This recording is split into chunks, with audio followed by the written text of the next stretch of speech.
The year was 1889. The area of Whitechapel in London was being heavily guarded as Jack the Ripper was still on the loose, and Jonathan Harker, an English diplomat, had been missing for over a decade.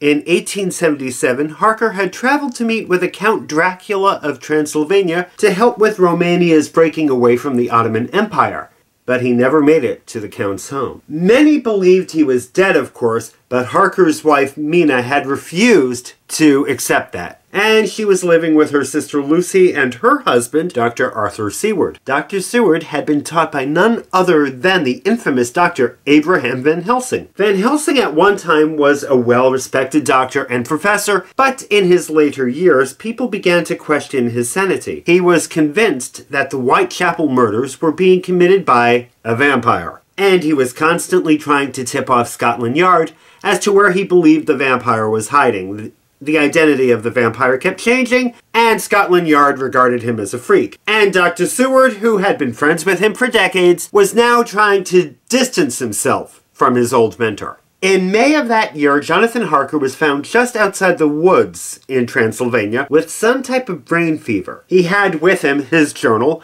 and it was filled with stories of his visit to the Count, a visit that never actually happened. But he recalled seeing the Count transforming into animals and conjuring the devil and all sorts of weird stuff. And nobody took it seriously, and Harker was treated by a group of nuns before returning home. Mina was worried that her husband was losing his mind. Fortunately enough for Harker, he had good connections and enough money to protect him from being institutionalized, much like Van Helsing. This might have been the end of the story until November of that same year. Lucy came down with what we now call tuberculosis, which back then was sometimes called consumption. Little was known about tuberculosis, so it was a devastating and greatly feared disease, and there was a lot of superstition regarding it. Lucy died.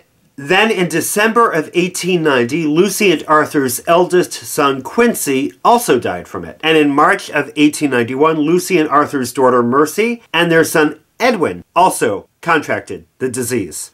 Arthur was desperate to figure out what was going on, so he reached out to Abraham Van Helsing. Van Helsing believed, of course, that vampires had to be involved. And Jonathan Harker believed Van Helsing to be correct. So he let Van Helsing read his journal. Van Helsing became convinced that Count Dracula was in London and that Count Dracula was the vampire. Now, Count Dracula had died about 7 years earlier, but this only made Van Helsing more certain of his theory. Harker remarked that there was a barber he'd seen in town who resembled the Count, Aaron Levinsky. Levinsky also was foreign and didn't speak English very well, and he was also Jewish. Now, vampires had existed in many cultures for many centuries before Europeans believed in them, but it is important to remember that Western European vampire beliefs were deeply rooted in anti-Semitic stereotypes for centuries. Jews were considered to be the killers of Christ. Centuries earlier, after the failed Jewish revolt against Rome in 73 AD, Jews had been taken from their native lands and brought in as servants for various empires and masters. These Jews were left without any kind of overarching identity aside from their religion. Now, these European countries had all started out as pagan countries, but as they began converting to Christianity, the Jews went from being seen as the chosen people of God to being satanic. They were seen as dark-skinned outsiders, part and parcel of a three-way struggle for the Holy Lands, quietly and decisively ensnaring these Christian lands in a bid for destruction from within. This is kind of where the Christian faith was being hijacked, since Jesus himself was a Jew, as were most of the early Christian martyrs, the ones that were executed by the Roman Empire. They were not executed because they were Christian, they were executed because they were Jews. Christianity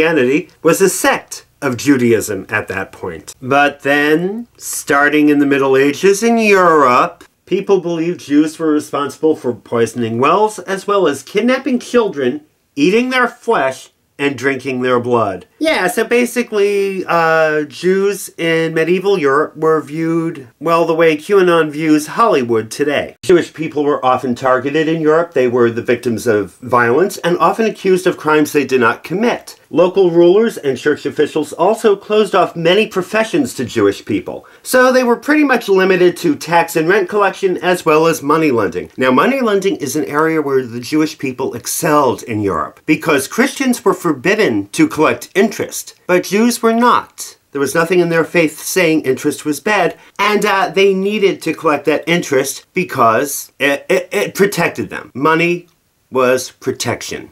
And that's where the stereotype of the Jewish banker comes from. As if the stories of the Jews' supposed blood libel wasn't enough, there were also tales of the wandering Jew who was believed to be cursed to walk the earth for eternity because he mocked Christ on his way to the cross. And Van Helsing argued that both the Ripper and Dracula were this man, the wandering Jew. Early drawings of Jews in Europe resemble drawings of vampires and witches, caricatures. Seward was skeptical at first, but when the graves of Lucy and Quincy were exhumed, Lucy exhibited the expected level of decomposition, but Quincy exhibited almost no decomposition whatsoever, and he still had blood in his heart. Today, we would understand his lack of decomposition was more likely due to his body being stored in freezer-like conditions in an above-ground crypt during a very cold winter, but back then, it was seen as a sign of vampirism. Quincy was staked through the heart, his head, arms, and legs severed and burned.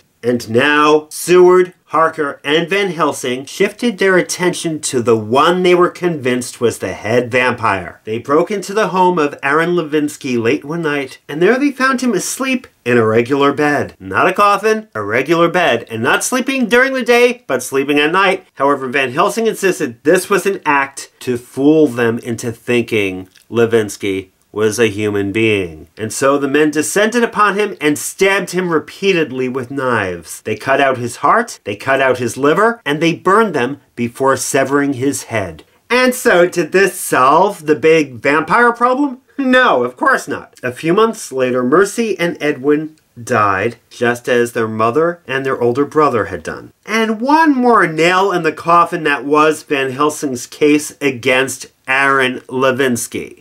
Levinsky first came to London from Poland in the year 1881, while Count Dracula, who was still alive and well in Transylvania, before he died.